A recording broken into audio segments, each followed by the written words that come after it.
সেটি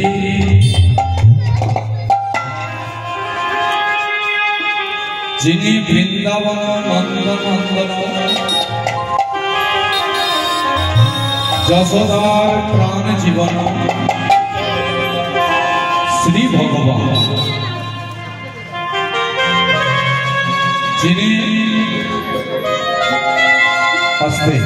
যিনি কলির অত্যাচারিত নিপীড়িত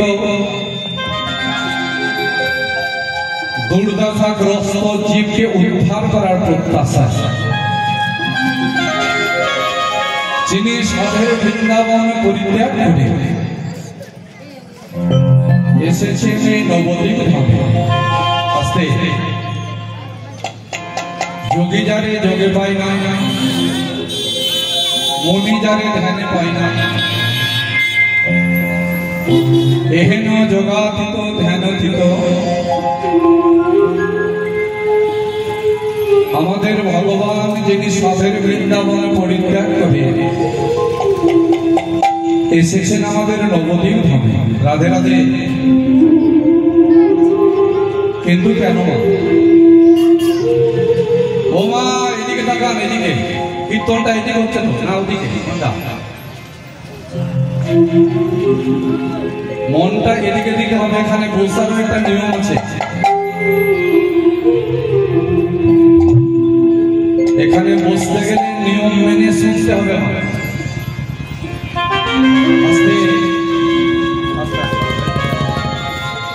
কারণটা হচ্ছে কীর্তন কমিটির দাদারা এত এত টাকা খরচা করে আস্তে পায়ে হাতে পারল না বলার জন্য দূর দূরান্ত থেকে কীর্তনিয়াদের এনেছে। কীর্তনিয়াদের যেমন নেমন্তন্ন করে এনেছে মা, তেমনি আপনাদেরও নেমন্তন্ন করেছে শোনার জন্য। কীর্তনিয়ারা বলবে আর আপনারা শুনবেন। এখন যদি সবাই সবার মতো বলা বলি করে মা, কিছু বোঝাও যাবে না, কিছু শোনাও যাবে না। কি এই যে আমরা শুনি না বলে নববিধা ভক্তির মধ্যে ওই মা রাধে রাধে, আপনারা নিশ্চয়ই বুঝতে পেরেছেন নাকি? না আপনাদের জন্য আলাদা করে বলবো? আমরা শুধু বলতেই শিখেছি মা, আস্তে শোনার অভ্যাস আমাদের নেই। তাই নববিধা ভক্তির মধ্যে প্রথমেই বললেন শ্রবণ। তুমি শুনে যাও, এখন তোমাকে কোন সিদ্ধান্ত নিতে হবে না। কথাগুলো শুনে নেওয়ার পরে বাড়িতে ঘুমোতে যাবে, বিছানাতে বসে বসে কথাগুলো মনে করবে কীর্তনের কি কি বলেছি।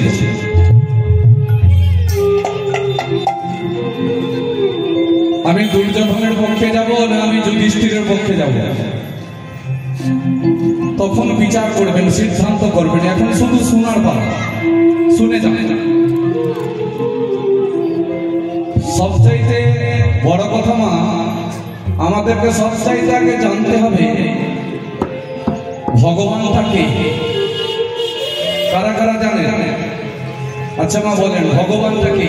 আমাদের ভগবানের নাম কি? কি জানে?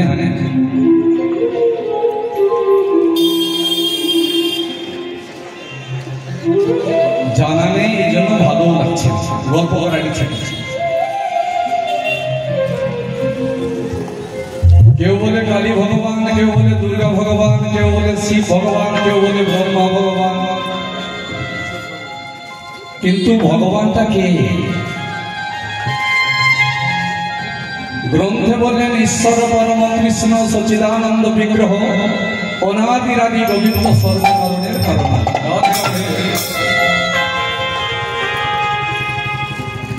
শ্রীকৃষ্ণই ভগবান। শ্রীকৃষ্ণ ব্যতিরে অন্য কেউ ভগবানের অংশ, কিন্তু ভগবান না। তাই গ্রন্থে যদি ভগবান শ্রীকৃষ্ণ হয় মা, প্রত্যেকটা কীর্তনিয়া আসরে এসে প্রথমে গৌর লীলা করে। এই যে ভগবানের পাশে দেখবেন হাত তুলে দাঁড়িয়ে থাকে দুই দিকে দুজন, তারা একজন হলেন নিত্যানন্দ, একজন হলেন গৌরাঙ্গ। তো যে গৌর কথা আমরা বলবো সেই গৌর হরিটাকে ভগবান তো জানলাম শ্রীকৃষ্ণ, কিন্তু গৌর হরিটাকে যার লীলা প্রথমে না গাইলে নিত্যানন্দের কৃপা না হলে গৌর কৃপা হবে না, আর গৌর কৃপা না হলে রাধা কৃপা হবে না, আর রাধা কৃপা না পেলে আমার ভগবানের কৃপা লাভ করা যাবে।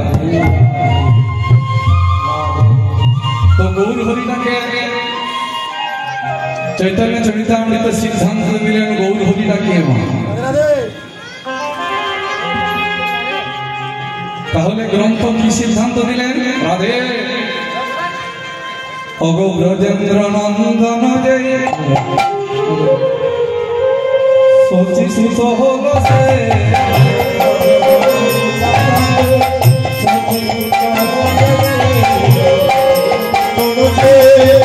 সচি সুত হল সে,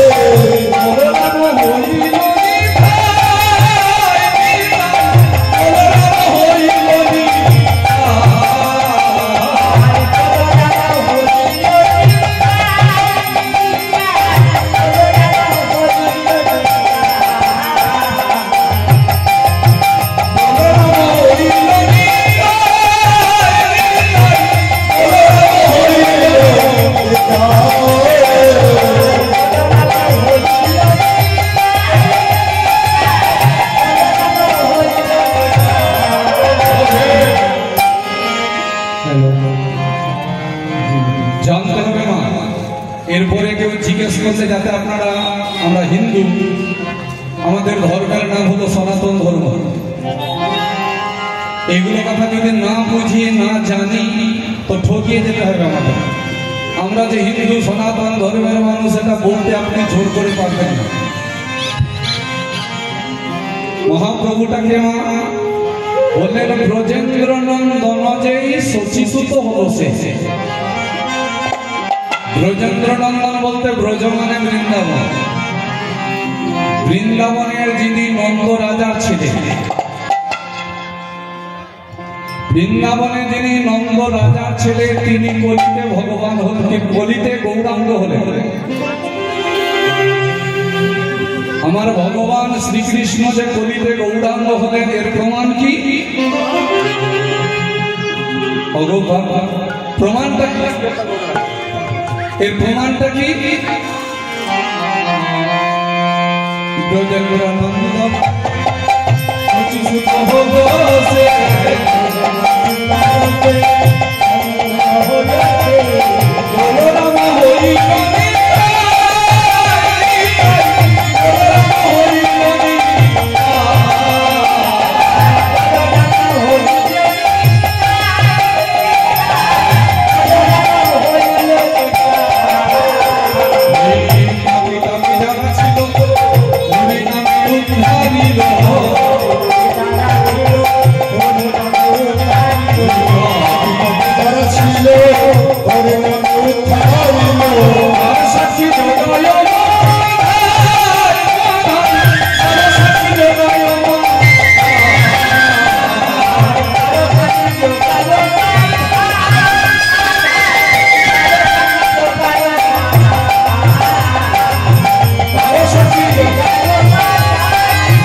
কলিতে গৌরাঙ্গ হলেন।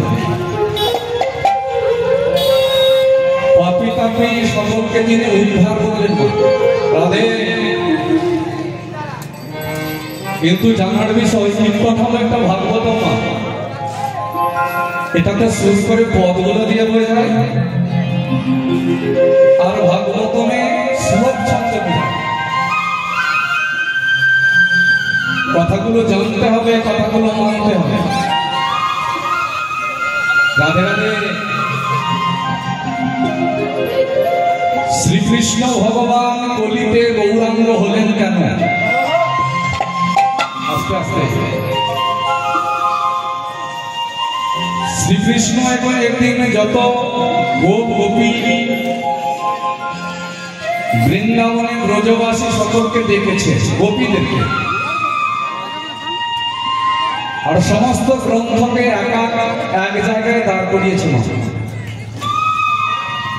ভগবান শ্রীকৃষ্ণ সকলের কাছে হাত জোড় করে আসতে বলেন, হে ব্রজ গোপীগণ,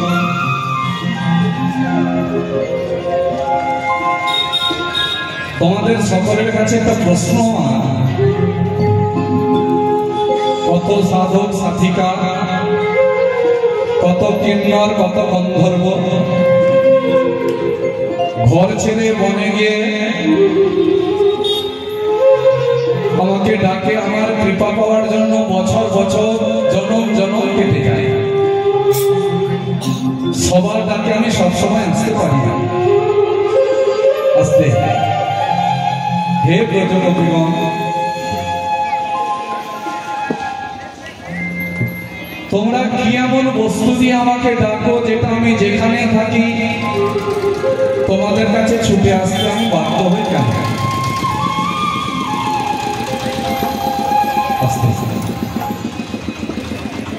আমার ব্রজগোপী উত্তর দিলেন, হে ভগবান, আমরা যে বস্তু দিয়ে তোমাকে ডাকি, যেই ডাক দিলে তুমি যেখানেই থাকো সেখানেই সেখান থেকে ছুটে আসছে, সেখানে আসতে বাধ্য হও, সেই বস্তুটার নাম হলো ভক্তি ঠাকুর।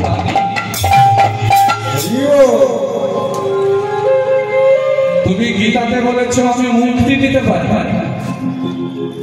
ভগবান মুক্তি দিতে পারে, কিন্তু ভগবান ভক্তি দিতে পারে না। এই ভক্তি তোমার কাছে নাই বলে আমরা এই ভক্তি দিয়ে তোমাকে ডাকলে তুমি যেখানেই থাকো সেখান থেকে তুমি ছুটে আসতে বাধ্য। ভগবান বললেন, হে ব্রজগোপীগণ,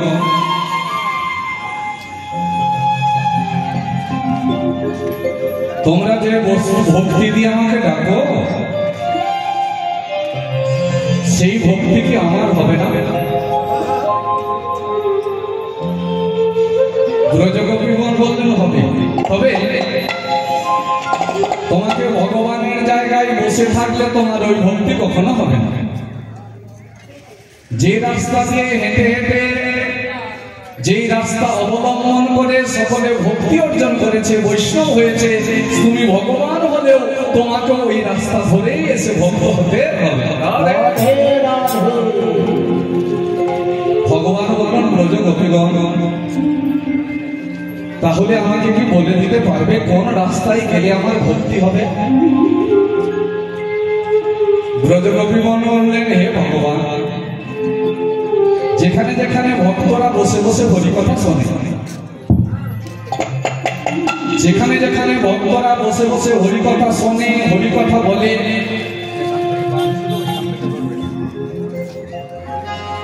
যেখানে যেখানে হরিকথা আলোচনা হয়, হরিকথা শোনে, হরিকথা বলে, ভক্তরা কাঁদে।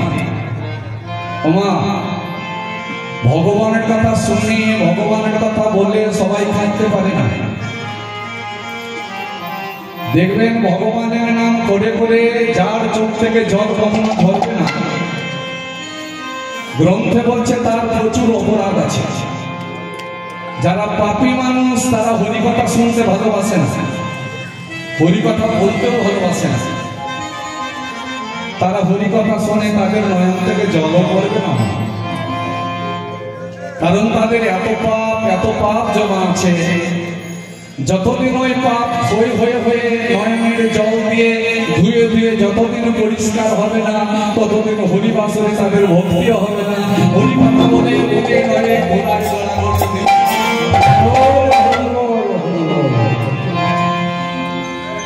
বলে যেখানে যেখানে হরিকথা হয় সেখানে ভগবান তোমাকে যেতে হবে, আর ভক্তদের কাছে বসতে হবে। কোন ভক্ত? যে ভক্ত হরিকথা শুনি আর হরিকথা বলে বলে নয়ন থেকে ঝরঝর করে জল পড়ে, তাহলে ওই ভক্তের পাশে তোমাকে বসতে হবে। ভগবান বলল আমি বসলাম, তারপরে কি করবো? ব্রজগোপী বললেন শুধু বসলে হবে না, বলে কি করতে হবে? ওই ভক্তের কাছে তুমি বসে বসে যেন ধরো ধরো ভক্তে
বৈষ্ণবের চরণ ধুলি ব্যতীত ভক্তি পথে অর্জন কোনোদিন হবে না।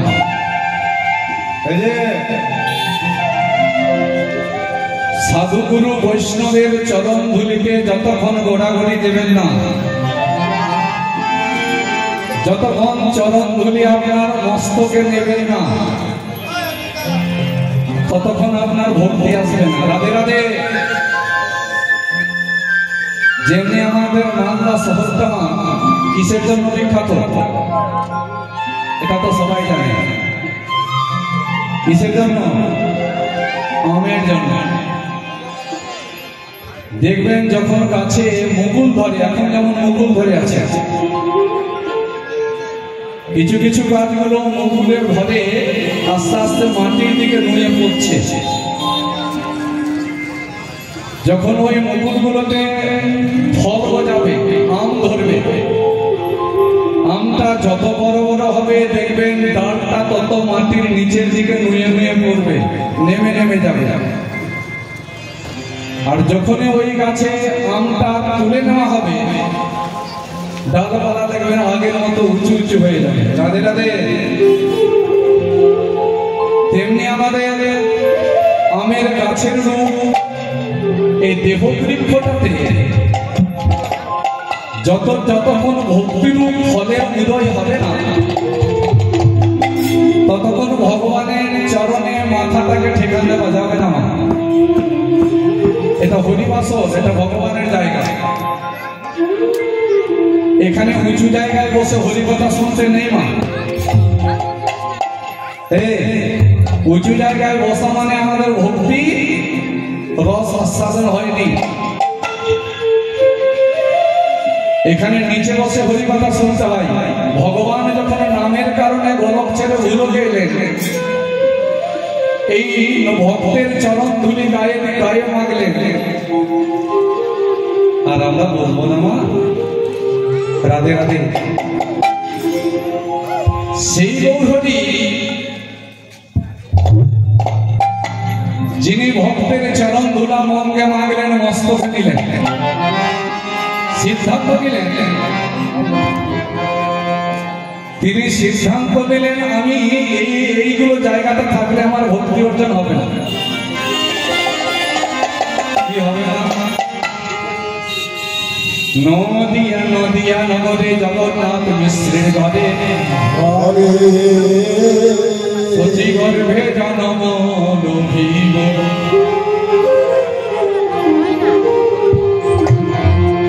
সচি গর্ভে জনম নয় ভক্তের চরণ ধুলি অঙ্গে মাগব বলে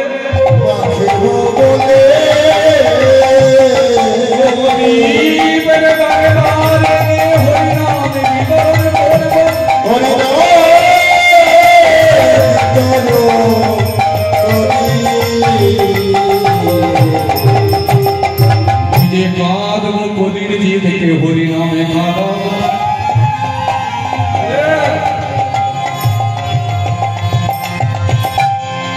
আপনি আচরি ধর্ম জীবেরও শিখায়, আর আচরণ না করলে জীবে শিখানো না যায়।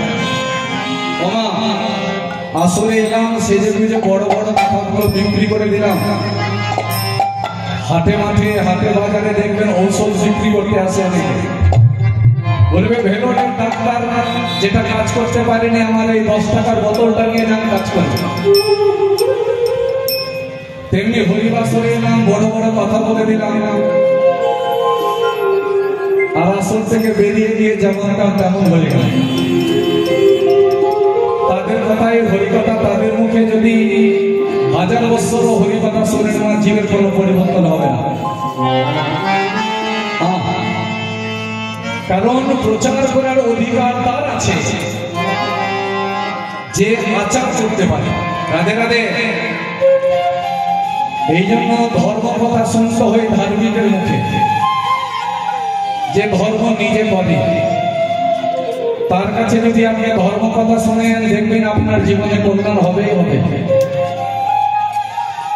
তাই আজকে সেই মহাপ্রভু শিরোধনুর তীরে হাত প্রসারিত করে কলির জীবকে তিনি হরিনাম দিচ্ছেন। আর নদিয়া নগরে এক নাগরী ওই শিরোধনী গঙ্গায় জন্মাতে গেছে। শিরোধনী গঙ্গায় জন্ম থেকে বহুরূপে নয়ন দিয়েছে। গৌররূপে নয়ন দিয়ে যখনই ও ঘরে ফিরেছে, কলসটা জলে ভরতে ভরতে কলসটা চলে গেছে।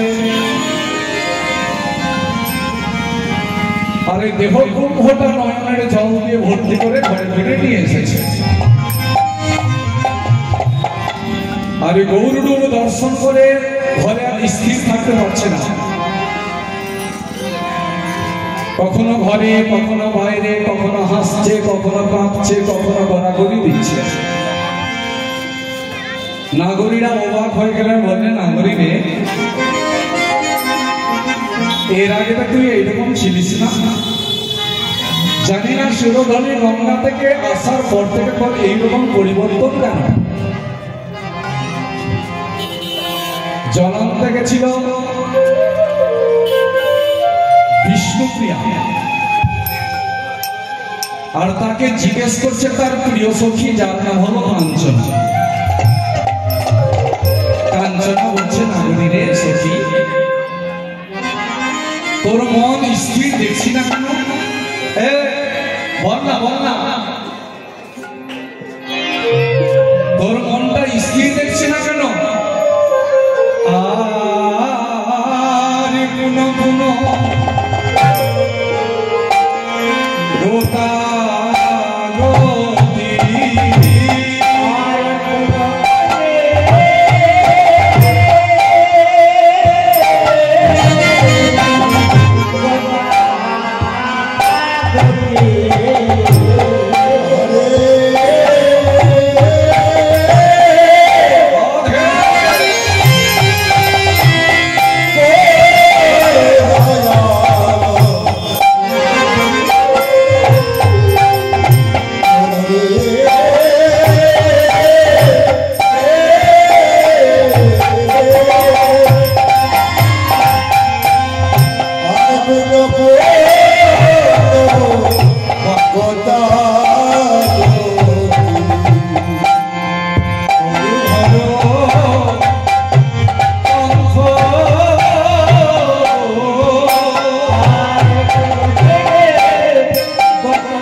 আমার বড় মহাপ্রভু এক জায়গায় স্থির থাকতে পারছেন।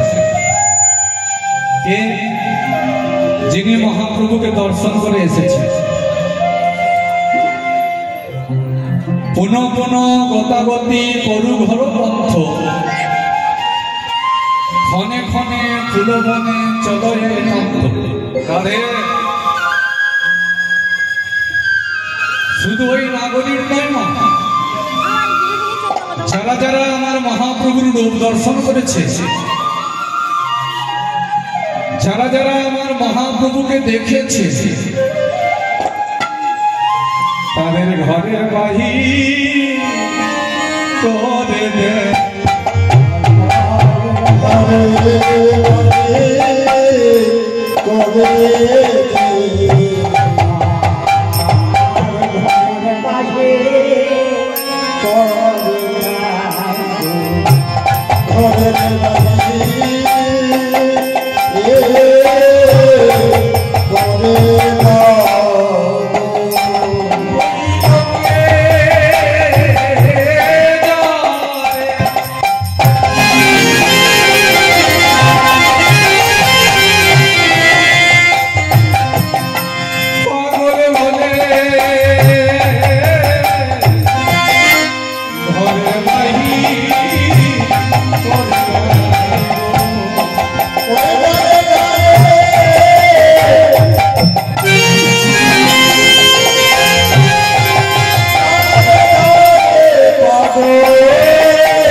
পারে না।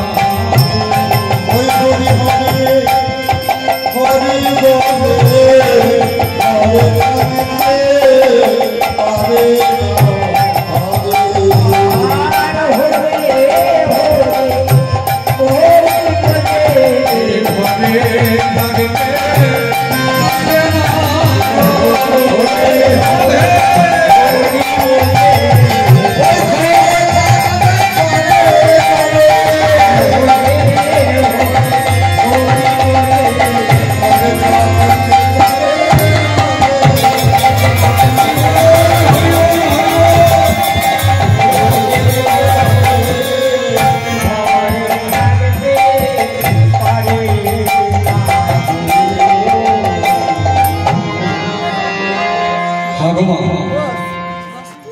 যারা যারা মহাপ্রভুকে নয়ন দিয়েছে একবার ভালো করে তাকান মা। এই যে যারা যারা নবদ্বীপে গেছে দেখবেন মা, যেটা ধামেশ্বর মহাপ্রভু এইরকম করে হাত বাড়িয়ে দাঁড়িয়ে আছে। প্রতিটা জায়গায় মহাপ্রভুকে দেখবেন বাহু তুলে উঁচু করে দাঁড়িয়ে আছে, দাঁড়িয়ে থাকে না আস্তে। কিন্তু নবদ্বীপে দেখবেন ধামেশ্বর প্রভুকে এইরকম করে দাঁড়িয়ে আছে। কেন জানেন? আমাদেরকে সকলে জগতে জীব কলির জীবকে বলতে চাইছে, তোমরা যে যত পাপ করেছো সবগুলো পাপগুলো আমাকে দাও। সবগুলো পাপ আমাকে দিয়ে তোমরা হরি বল বলো। দেখলেন মা, নবদ্বীপ একটি ঘাটের বড় প্রসিদ্ধ নাম দয়ার ঘাট। আস্তে, নবদ্বীপ একটি ঘাটের নাম, প্রসিদ্ধ নাম দয়ার ঘাট। ওই দয়ার ঘাটে প্রতিদিন একজন ধোপা কাপড় কাচতে যেত। সেদিনও কাপড় কাচছে। আর আমার মহাপ্রভু শ্রীবাস সংসন্ন থেকে হরিনাম করে করে ওই সুরধনের গা বেয়ে বেয়ে চলে আসছে। দেখছে ধোপা কাপড় কাচছে। ওই ধোপাটার পেছন দিকে দাঁড়িয়ে আমার মহাপ্রভু বলছে, ধোপা রে একবার বল না, হাত দুটো প্রসারিত করে হরি।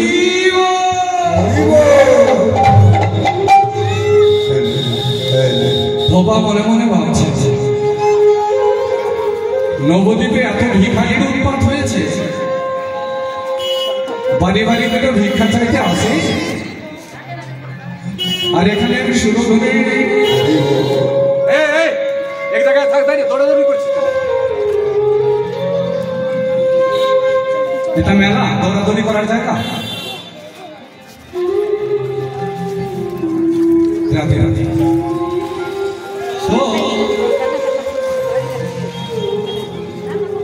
মহাপ্রভু কিছুক্ষণ পরে আবার বলছে, ধোপা ভাই, এই ধোপা ধোপারে করে বল না, হাত দুটো প্রসারিত করে হরি।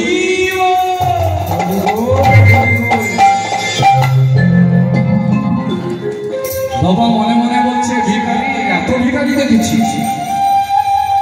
এত নাচর ভিখারি দেখি, এতবার বলবো না তবু বলছে, বাধ্য করছে হরি বল হরি বল। কে এমন ভিখারি একবার দেখি তো, এইরকম নাচর ভিখারি তো কোনোদিন দেখিনি, একবার দেখি তো ভিখারিরা কে আছে। কাপড় কাচতে কাচতে মা যখন বদনটা ফিরিয়ে ওই ভিখারির দিকে তাকিয়েছে, অজান লম্বিত ভুজ ওই রূপে নয়নে দিয়ে ভবার আঁকি পাখি যেন সেখানে আবদ্ধ হয়ে গেছে। ভবা বলছে, কে তুমি ঠাকুর? নিশ্চয় আমাকে উদ্ধার করার জন্য তুমি এসেছো ঠাকুর। আস্তে বলো না ঠাকুর, তুমি কি চাইছো এরকম করে হাত প্রসারিত করে। আমার মহাপ্রভু বলছে একটু আগে তুই বললি না ভিখারি,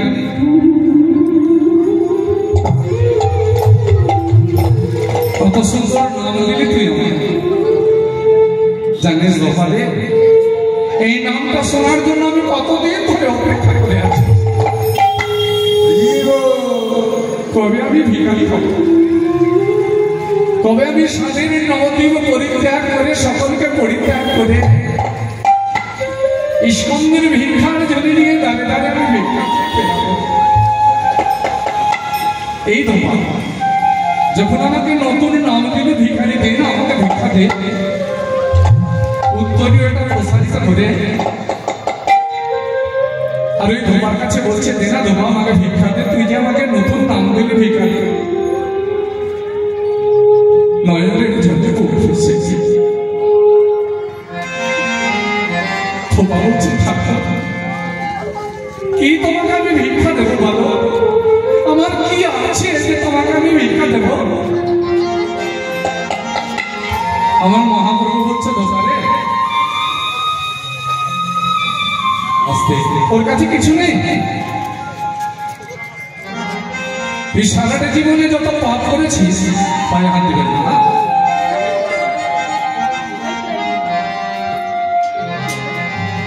তোর কাছে কিছু নেই ভিক্ষা দেবার মতো। সারাটা জীবনে তুই যত পাপ করেছিস, এই ধোপা সারাটা জীবনে তুই যত পাপ করেছিস দে না, তোর পাপ গুলোকে আমাকে ভিক্ষা দে।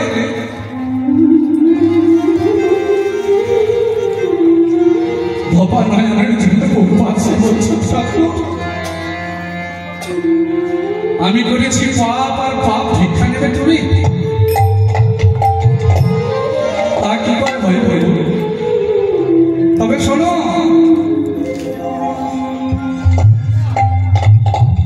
আমার জীবনে যত পাপ সবগুলো বাদ দিয়ে পাপ ভিক্ষা তো তোমাকে দেবো না। এই পাপ ছেড়ে দিয়ে, এই পাপ বাদ দিয়ে আর যত কিছু আমার আছে ওই পাপ বাদ দিয়ে আমার যত কিছু আছে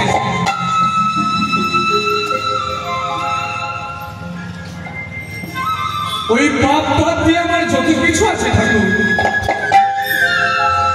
আমি তোমার ওই চরণে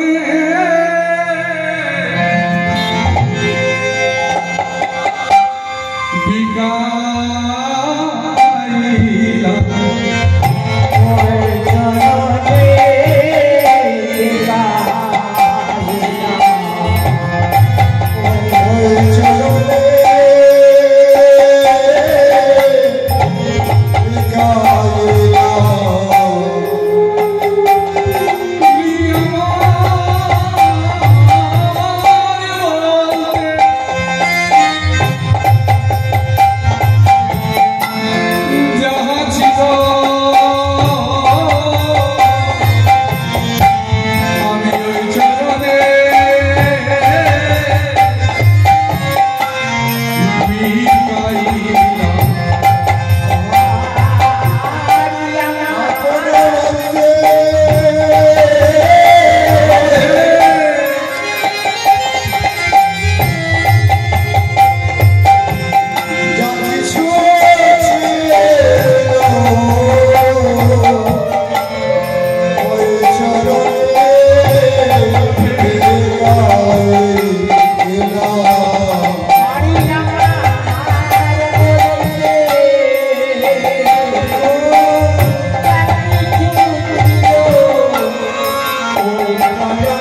চরণ দাও ওই চরণে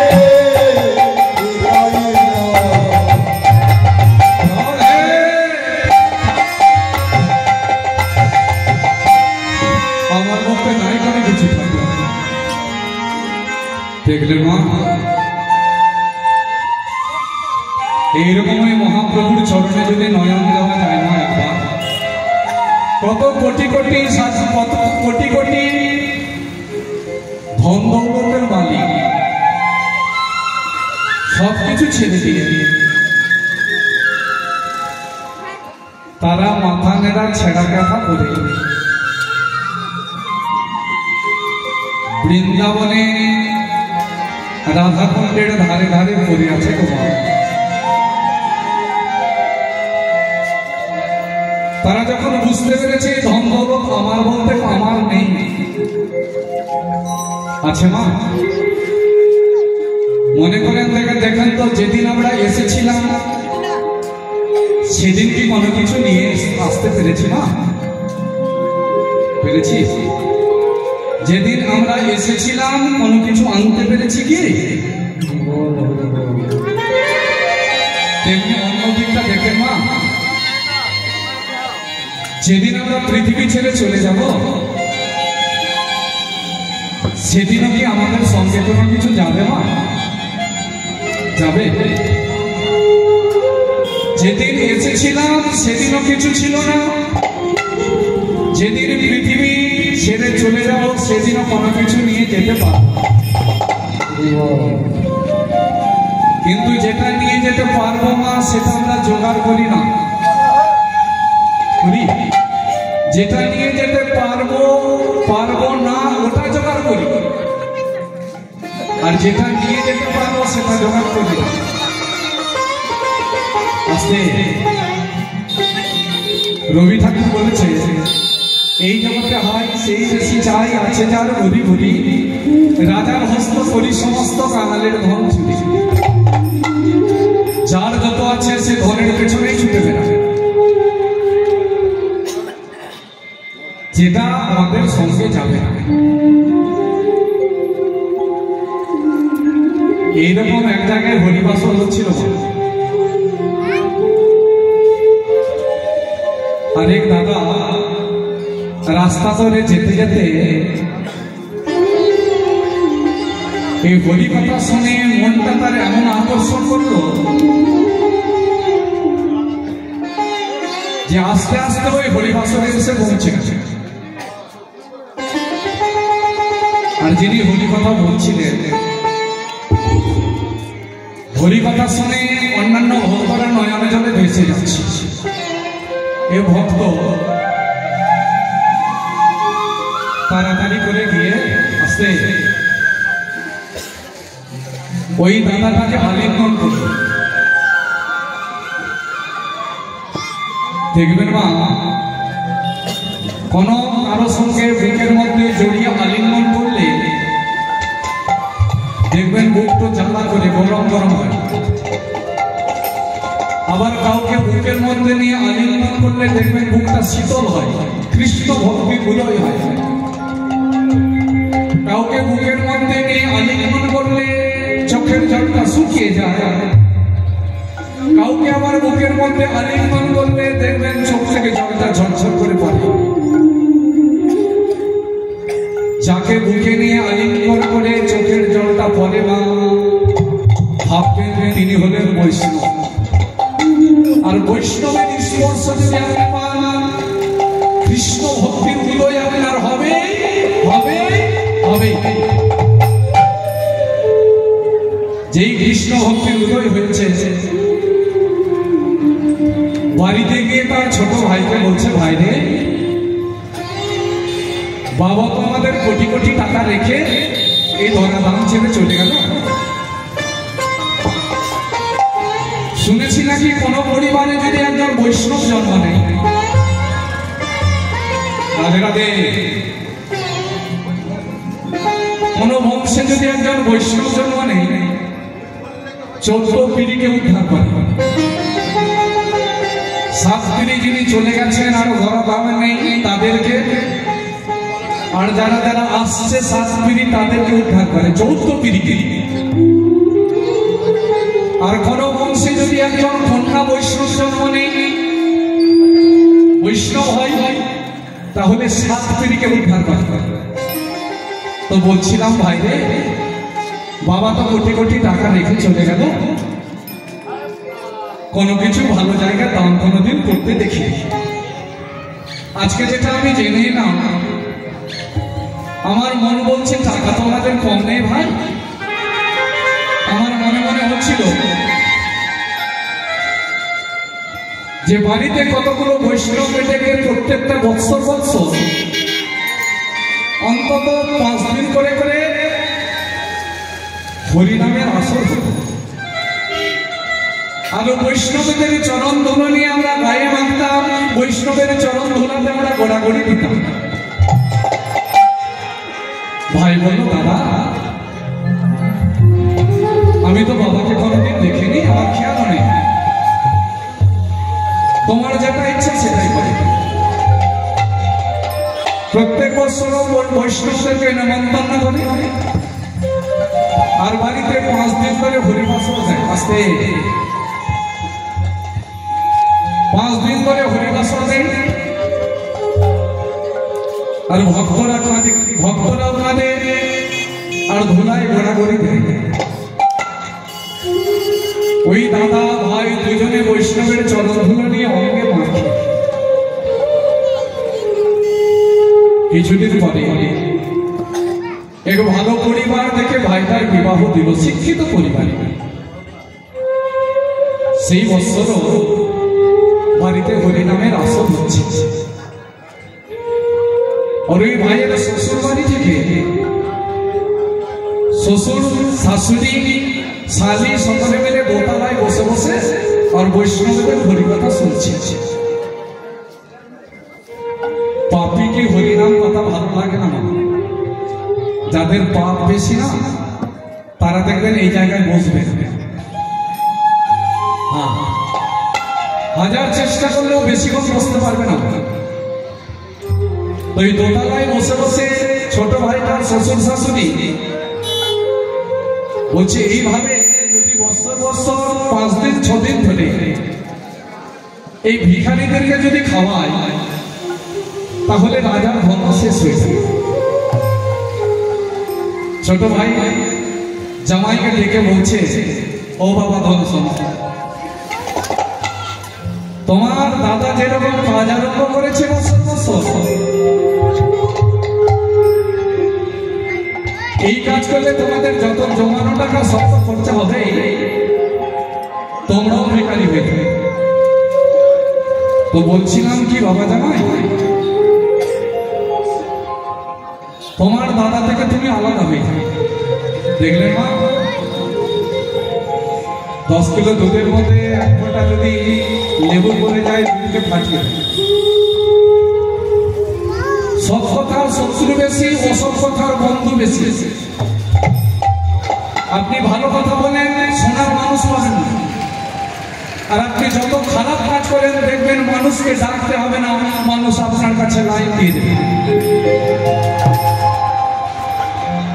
শ্বশুরের কথা শুনে নেওয়ার পরে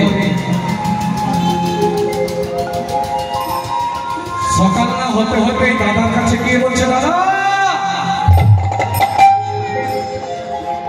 আমাকে তুমি আলাদা করে দাও।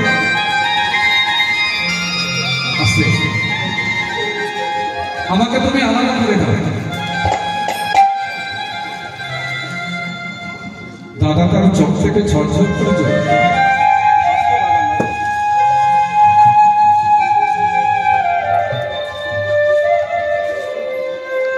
ভাই রে, তুই আমার থেকে আলাদা হবি?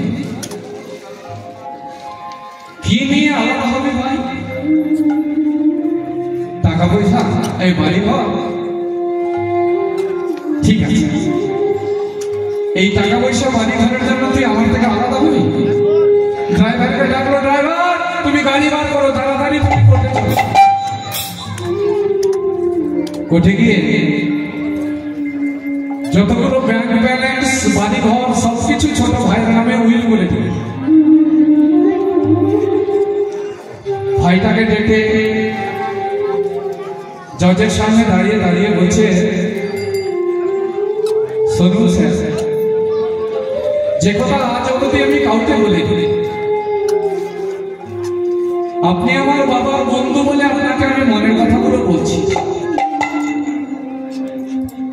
আমার বাবা যখন মরে,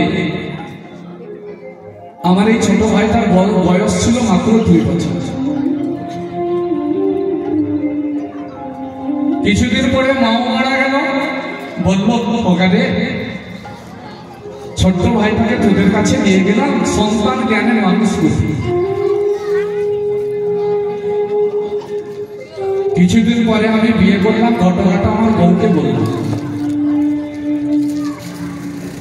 বড় দাদাটা বলছে জজকে, আমার বউকে বললাম, শোনো গো, একটি সন্তান নাম না।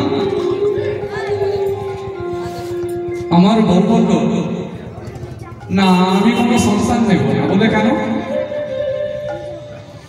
তোমার মা বাবা যে ছোট্ট ছেলেটিকে রেখে গেছে, তোমার ভাইটা,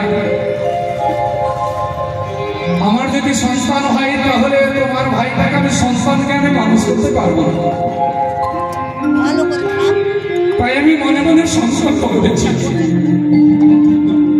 আমি কোনো সন্তান নেব না, তোমার ভাইটাই আমাকে সন্তান দেবে, আমি সন্তানের মর্যাদা দিয়ে রাখবো। জানেন স্যার, সেই দিন আমার সহধর্মীকে একটা প্রণাম করলাম, যেমন শ্রী শ্রী রামকৃষ্ণ ঠাকুর সারদা দেবীকে প্রণাম করেছি। আমার বিষয়ে বলতে জমি জায়গা বাড়ি ঘর টাকা পয়সা যত ছিল স্যার, সবকিছু আমার ভাইয়ের নামে উইল করে দিলাম। আমার ভাইকে শুধু বলে, আমি সারা বছর গ্রামে গ্রামে ভিক্ষা করে, যেটা অর্থ উপার্জন হবে ভিক্ষার বস্তু দিয়ে, সাধুগুরু বৈষ্ণবকে আমি বাড়িতে অন্যান্য বছরের মতো 5 দিন অনুষ্ঠান করাবো। স্যার আমার ভাইকে বলে, যাতে 5 দিন ধরে যে হরিবাসনটা হবে, এই হরিবাসের জায়গাটুকু আমার ভাই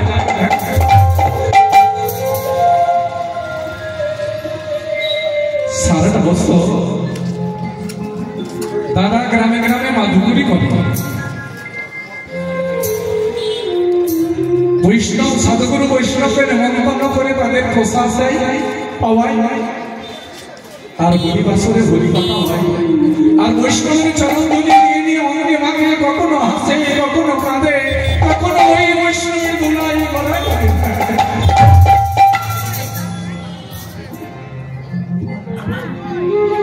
ভাইটা দোতলায় বসে বসে হাসে আর বলে, আমি যদি আলাদা না হতাম তাহলে ওই দাদার মতো আমাকেও ভিখারি হয়ে যেতে হতো। কিছুদিন পরে ওই ভাইটা একটি দুরারোগ্য ব্যাধি হলো। কত বড় বড় ডাক্তারের কাছে গেল, কেউ তার ব্যাধি সারাতে পারল না। মাসখানেক পরে বাড়িতে হরিবাসর আবার হবে। দাদাটা ভাইটাকে ডেকে ডেকে বলছে, ভাই তোর কাছ থেকে তো কোনো কিছু আমি ঠকিয়ে নিইনি, সবকিছু তো তোকে দিয়ে দিয়েছি, উল্লেখ করে দিয়ে দিয়েছি। বলছি, শুনেছি ভাই তুই আমার কাছে কেন আসিস না বলতো? শুনেছি তোর নাকি দুরারোগ্য ব্যাধি ক্যান্সার হয়েছে। এটাও শুনেছি ভাই, কত বড় বড় ডাক্তারের কাছে গিয়েও তো ক্যান্সার ভালো হয়নি। বলছিলাম কি ভাই, মাঝখানে পড়েই তো বাড়িতে হরিবাস, কত সাধুগুরু বৈষ্ণব এই আঙিনায় আসবে, আঙিনায় চরণ ধুলি দেবে। বলছিলাম বাইরে ওই সাধুগুরুর চরণ ধুলো যদি অঙ্গে মারতে পারতিস, ওই সাধুগুরুর চরণ ধুলোয় যদি গড়াগড়ি দিতে পারতিস, সাধুগুরু চরণ ধুলো যদি মস্তকে নিতে পারতিস, আমার মন বলছে তোর ওই দুরারোগ্য ক্যান্সার ভালো হয়ে যাবে। দোতলায় বসে বসে ছোট ভাইয়ের বউটা বলছে, কি বললেন দাদা? ওই ভিখারিদের চরণের ধুলো অঙ্গে মাখতে, এইগুলো আপনি করেন, আপনার ভাই কোনোদিন করবে না। ওই বাড়িতে ভিখারিদের চরণ ধুলিতে গড়াগড়ি দেবে, মস্তকে নেবে, ওটা আপনি খুব করে, আপনার ভাই কোনোদিন করবে না।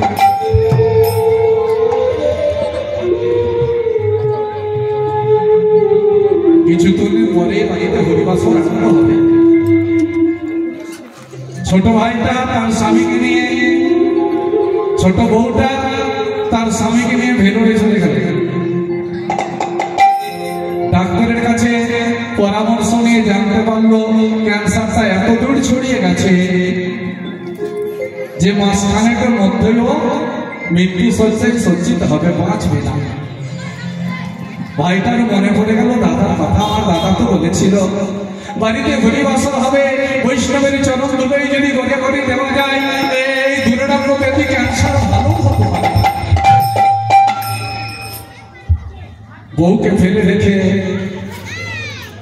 হেলিকপ্টারে করে খুব তাড়াতাড়ি করে ঘরে ফিরে এলেন। দেখছে বাড়িতে হরিবাসর চলছে, ভক্তরা এক ভক্ত আরেক ভক্তকে আলিঙ্গনে কাঁদছে। ছুটতে ছুটতে বাড়িতে দাদার কাছে এসেছে। দাদা, আমি ভেলোর থেকে ফিরে এসেছি, দাদা থাকেনি, খুব তাড়াতাড়ি চলে এসেছি। ডাক্তার বলেছে আমার দুরারোগ্য ব্যাধি ক্যান্সার নাকি চতুর্দিকে রক্তে রক্তে ছড়িয়ে গেছে।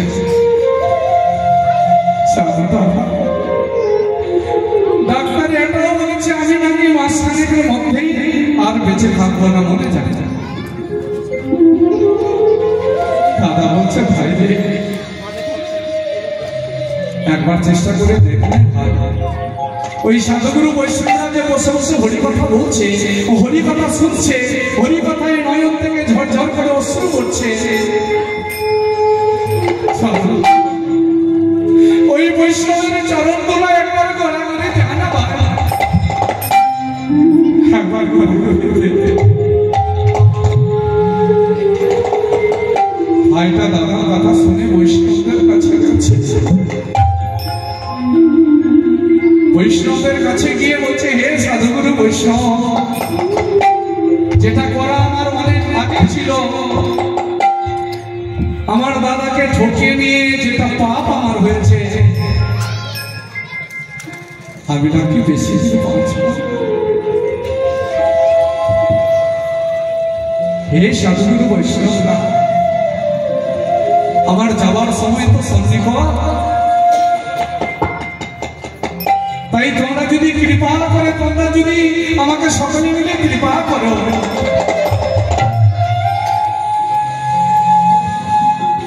তাহলে আমি একটা কথা বলবো, আমি যেন সব হারায়ে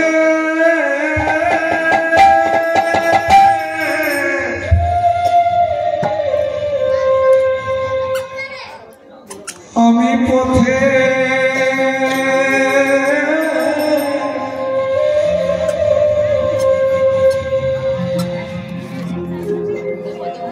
পথে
ভুলি দাও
বৈষ্ণবের চরণ ধুলিতে ঘোরাঘুরি দেওয়ার পরে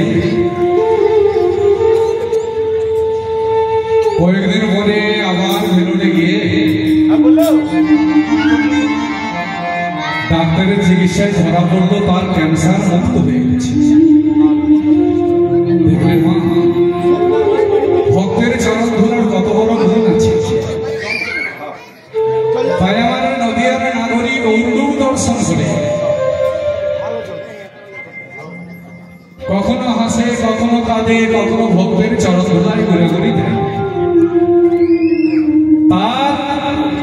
তাকে দর্শন করে মহাজন সুন্দর করে পদ লিখছেন,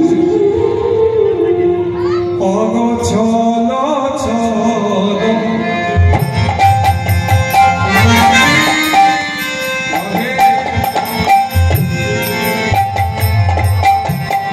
তার এমন অবস্থা তাকে দেখে মহাপ্রভু না লিখে থাকতে পারে। অগো চলো চলো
যারা যারা এই রাস্তায় এসেছে না সবার অবস্থায় কি হবে? তাই লীলাকে দর্শন করে যিনি পদগুলো লিখেছেন না তিনি একাধারে বসে বলছেন আমি কেন পাপ থাকবো। তিনি মহাজন একাধারে বসে বলছেন কুলকে মুকুল ভরুষ দে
আমরা গৌরলীলা আস্বাদন করলাম।